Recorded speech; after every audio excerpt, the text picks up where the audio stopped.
Now, in the UK, cuts to benefits are squeezing the most vulnerable.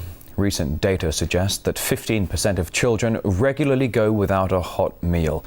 But London is still eyeing £10 billion war and welfare cuts. SRT's Laura Smith reports, despite intervention from charities, things are only getting worse. For millions of children every year, hunger is a death sentence. This is Save the Children's usual campaign, feeding starving youngsters in Africa.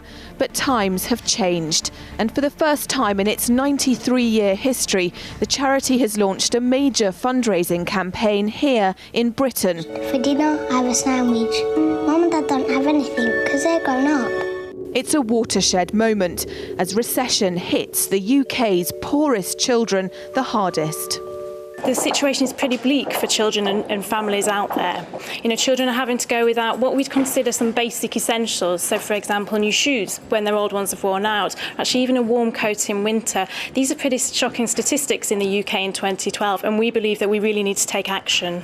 In Glasgow, not for the first time, the cupboard is almost bare. For mother of three, Sharon Moyer, it's a daily struggle to provide the basics for her kids. There's times where I have, struggled, where I've been like, gosh, there's no food there and I've got no money. She's not alone. 3.5 million children are living in poverty in the UK, and a quarter of their parents say they've gone without meals so their children can eat.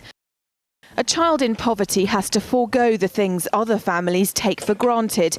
Eating healthily, having a friend round for tea, days out.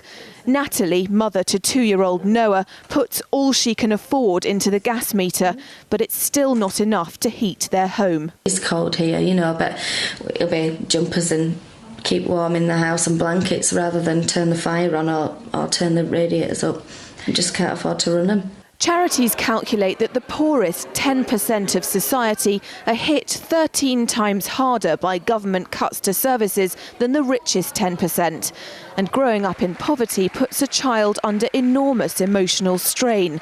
Their education suffers, even at a good school, and that's storing up trouble for the future.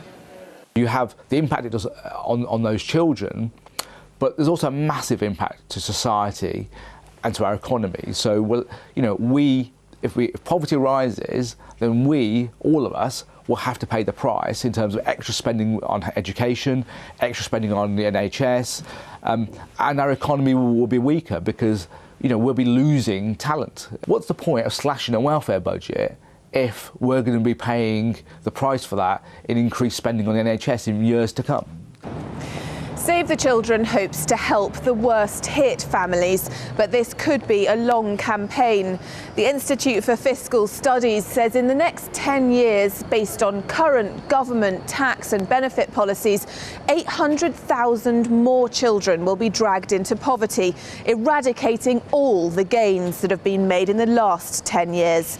Laura Smith, RT, London.